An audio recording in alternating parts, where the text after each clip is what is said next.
কোনো মানুষ যদি কোনো মানুষকে আজ থেকে বিনা বিচারে হত্যা করে, অন্যায়ভাবে একজন মানুষকে কেউ মারে, সে যেন পৃথিবীর সব মানুষকে।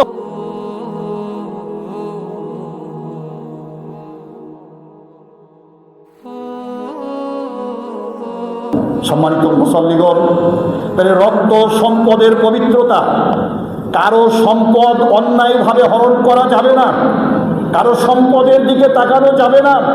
আপনি কারো সম্পদের ধ্বংস চাইতে পারবেন না। আল্লাহকে বলবেন, আল্লাহ ওকে দিয়েছো আমাকেও দাও, কিন্তু ওরটা ধ্বংস করে আমাকে দাও। ইসলাম সে কথা বলছে না। ওর আছে আমি জোর করে দখল করব, এইটা ইসলাম না করে দিয়েছে, চিরতরে না, এটি হারাম। রক্তের বদলা হারাম। জাহিলি যুগে কেমন ছিল আল্লাহ আয়াত নাজিল করে কোরআনে বলে দিয়েছেন। সূরা মায়েদা 32 নম্বর আয়াত অংশ, মান কাতালা নাফসাম বিগাইরি নাফসিন আও ফাসাদিন ফিল আরদে ফাকান্নামা কাতালান নাসা জামিয়া। কোন মানুষ যদি কোনো মানুষকে আজ থেকে বিনা বিচারে হত্যা করে, অন্যায়ভাবে একজন মানুষকে কেউ মারে, সে যেন পৃথিবীর সব মানুষকে হত্যা করল। রাসূল ঘোষণা দিলেন যে আল্লাহর ঘোষণা, তিনি ঘোষণা শুনিয়ে দিলেন, মান কাতালা নাফসাম বিগাইরি নাফসিন আও ফাসাদিন ফিল আরদে। কোনো মানুষকে কোনো মানুষ হত্যা করেনি অথবা ফাসাদ সৃষ্টি করেনি, মানে হত্যার উপযুক্ত কোনো অন্যায় করেনি, এরকম নিরপরাধ কোনো মানুষ, একজন মানুষকে কোনো মানুষ যদি হত্যা করে, কাতালান নাসা জামিয়া, সেজন্য পৃথিবীর সব মানুষকে হত্যা করলো। অমান আহিয়াহা, আর কোনো মানুষ যদি একজন মানুষের প্রাণ বাঁচায়, ফাকান্নামা আহিয়ান নাসা জামিয়া, সেজন্য পৃথিবীর সব মানুষের প্রাণ রক্ষা করলো। তাহলে একটা মানুষের জীবনের কত দাম, একটা মানুষের মর্যাদা কত, সম্মান কত। রাসূল বিদায় হজের ভাষণে এটাই বুঝাবার চেষ্টা করলেন, তোমার কাছে তোমার জীবন যেমন প্রিয়, ভালো, আর একটা মানুষের জীবনও তার কাছে ভালো।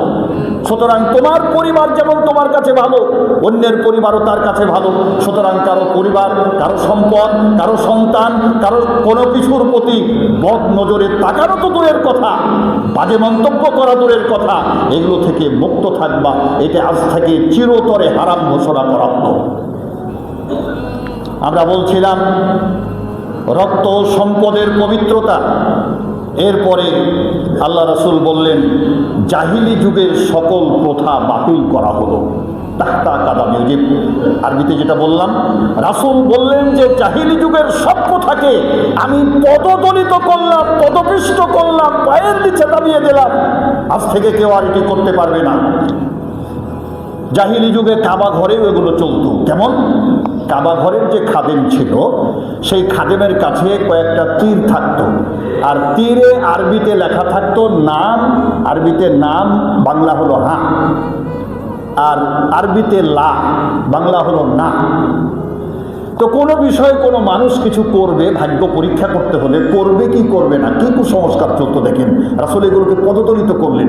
তখন ধরেন সে যুগে নিয়ম ছিল 100 দিনার বা দিরহাম ওই কাবা ঘরের খাদেমকে যে দিত, দিলে ওই তীরের এর থেকে তীর বের করতো। যদি লা উঠতো তাহলে তার এটাতে মঙ্গল হবে না, আর যদি নাম উঠতো তাহলে মহা খুশি হয়ে যেত। কিন্তু 100 দিরহাম দেওয়া লাগবে আগে। রাসূল এগুলোকে বাতিল ঘোষণা করলেন। আজকে যে কুসংস্কারগুলো মাজার দরগায় চলতে আছে, ইয়া আসমান হায় তেরা, এ জামিন হায় তেরি, পুরা কর দে আরজু মেরি, আয়ে বাবা খাজা আজমিরি।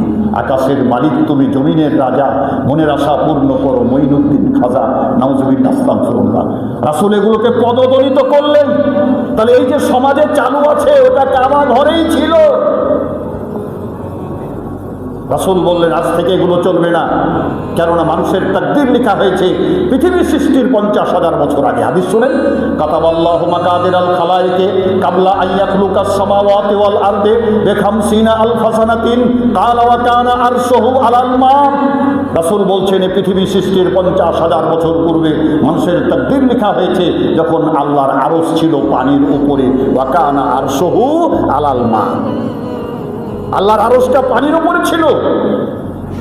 সুতরাং যত রকমের কুসংস্কার দেখেন না, গলায় তাবিজ ঝুলায়, কবজ ঝুলায়, মান আল্লাকা তামিমাতান ফাকাদ আশরাকা। রাসূল বললেন, কেউ যদি তার শরীরে তাবিজ কবজ বাঁধে ঝোলায়, এটা শিরকের পাপ। এটা হেদাতি এলাকা থাকার কথা না, তারপরেও কিছু বেদাতি লোক ঢুকে যায়। আমি বিনয়ের সাথে অনুরোধ করব, কারো সন্তান, কারো স্ত্রী, কারো ছেলে, কারো মেয়ে বা কারো গায়ে যদি থাকে খুলে ফেলবেন। রাসূল ওটাকে পার নিচে দাবিয়ে দিয়েছেন। এ কুসংস্কার। তাবিজের ক্ষমতা নাই, ক্ষমতা মহান আল্লাহ।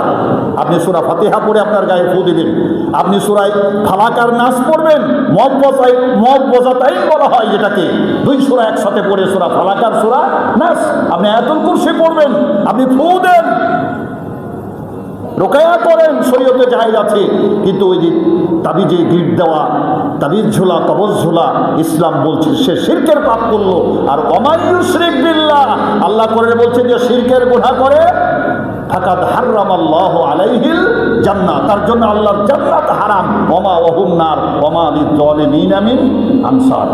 তাহলে যত রকমের কুসংস্কার বলতে যেটা বোঝায়, ইসলামে কুশাইত বলে কিছু নাই। আমাদের সমাজে দেখেন না, রাস্তায় বের হলো, একটু ইট পাথরে উজট লেগেছে, উস্কা উজট যেটা বলেন আপনারা, যেটাতে বুঝেন, উজট লাগলে ভালো কাজে বানিয়েছিলাম, যাব না, এটা বাধা পড়ে গেল, পিছন থেকে কে একজন ডাকলো, সুতরাং এটাতে আর যাওয়া যাবে না।